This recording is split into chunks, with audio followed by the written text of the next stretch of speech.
I just found out that the state of Illinois owes me cash, and it's not worth my time to get it. What's happening? The state of Illinois has a website basically for unclaimed property. Your state probably has something similar. And basically, there's a rule that if someone owes you money and the place you last lived at, the contact information they have is old, they might try to chase you down, but it's really not up to them to figure out is this like the right person because the same name is there, but it's a different address now and all this other stuff.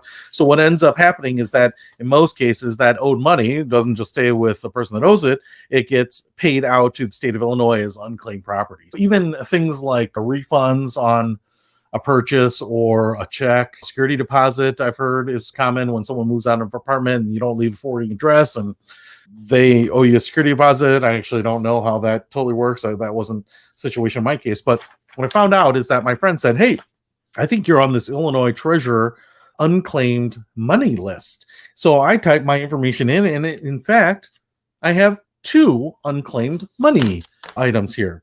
And I'm actually not entirely sure what they are. So the first one is it's an apartment that I lived in Chicago, and it was during college. I have no idea what this is, but it is $27. Okay. It says refund due, and I'm trying to think of maybe the utility was in my name.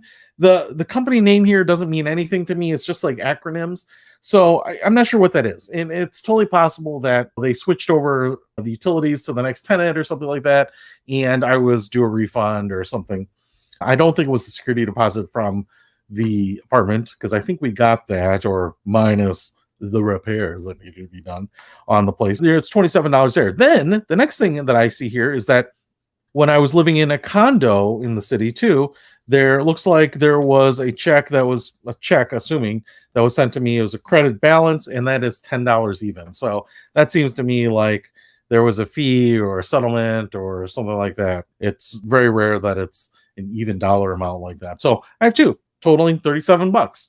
Now I downloaded this form from Illinois Treasurer because I was like, sweet, I got money coming my way. 37 pounds. That's going to be a poke bowl and a lunch out. No, to be honest, I would buy 1,000th of a Bitcoin or something like that. I'll try to find something. I'm not one to leave money on the table. But as I'm going through this form, pretty straightforward. Address, email address, I'm getting down, daytime, phone number, date of birth, okay. Social security number, okay. That's starting to make me feel a little uncomfortable. But then what I get here is to the second page, and this is where the rubber meets the road. Because of the addresses here and the age, I have to provide 3 things. Because my claim is under $2,000, I do not have to get this form that they provide notarized, which is great.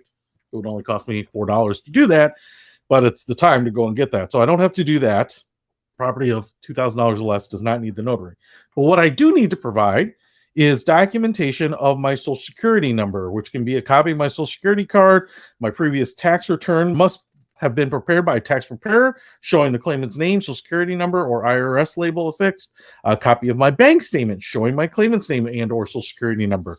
Okay, so already there, now I've got to prove that. And then also, I have to submit documentation proving residency at the previous addresses reported, which ironically, I don't want to provide the social security information. But secondly, at least I could do that. It's not super convenient, but proof of previous addresses. I'm going to tell you that this one address was 1998, maybe. And the next one is at best 2006. I'm not sure that I even have the lease agreements for either of those. I wasn't scanning them and putting them on Google Drive because it didn't exist at the time.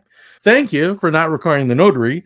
No, I don't feel like I'm going to jump through all these hoops to prove my social security number. And 2, I would probably have to really sit down and think, spend some time, and maybe have an affidavit signed by a friend or something that said I lived at these addresses. I'm sure I could go back and find, I don't know, tax documents or something, but what a pain.